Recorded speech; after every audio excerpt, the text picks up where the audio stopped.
You may have heard about a new battle between Congress and the Department of Justice. A group of congressional Republicans is demanding that the Deputy Attorney General Rod Rosenstein release a series of documents related to the Russia investigation.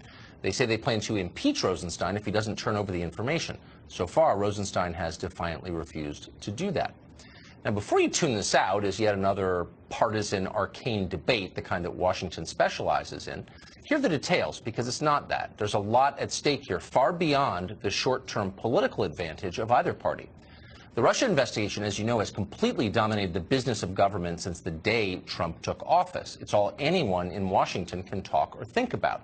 Never mind the potential wars on the horizon in Asia or the Middle East, or the fact our own economy and culture are changing faster than anyone can understand or digest. In D.C., only the Mueller investigation matters. So you may wonder, what is the Mueller investigation? What is it about? What exactly is Mueller investigating? Turns out almost nobody knows, except Rod Rosenstein. He knows, but he won't tell Congress. Last summer, Rosenstein wrote a memo detailing the scope of the independent counsel investigation.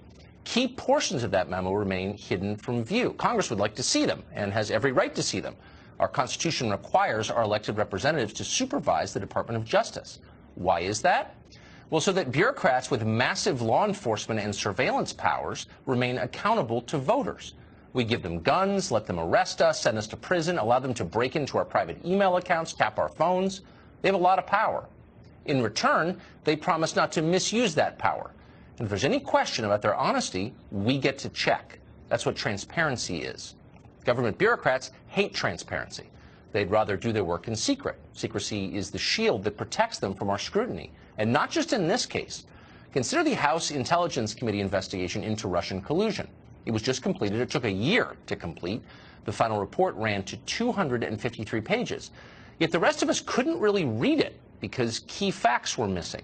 Just how many Trump associates did the Obama administration spy on during the 2016 campaign? It would be nice to know that. Sorry, it's redacted. Is there any actual proof that the Russian government directed hacking of the DNC and John Podesta's Gmail account? Well, if there is, that's been redacted too. Or how about this? The report says that the FBI agents who interviewed Mike Flynn didn't believe he was lying. But wait, Mike Flynn pleaded guilty to lying to those agents, and his life was destroyed as a result. He just sold his house to raise money for his legal defense. So what's going on here? Well, we don't know. That information was redacted. Why were all these redactions made? We don't even know that. We asked, no one would tell us. And then there's the FISA application to spy on Trump campaign aide Carter Page. That hasn't been released either, even though we now have ample reason to believe the application may have been fundamentally illegitimate, based heavily on discredited partisan hearsay, the Steele dossier.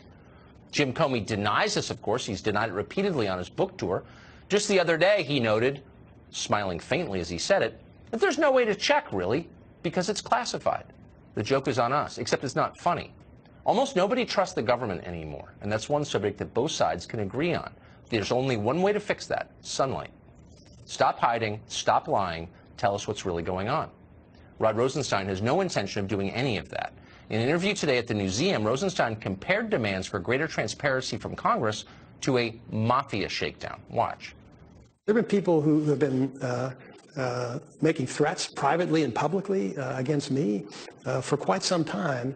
And I think they should understand by now the Department of Justice is not going to be extorted. We're going to do what's required by the rule of law, and any kind of threats that anybody makes are not going to affect the way we do our job. Little victim. Extorted? How about accountable? Nobody elected Rod Rosenstein to anything or any of these people. They work for us, supposedly on our behalf. When they won't explain what they're doing or why they're doing it, it is a sure sign, always and everywhere, that they have begun to work against us. That's what it means.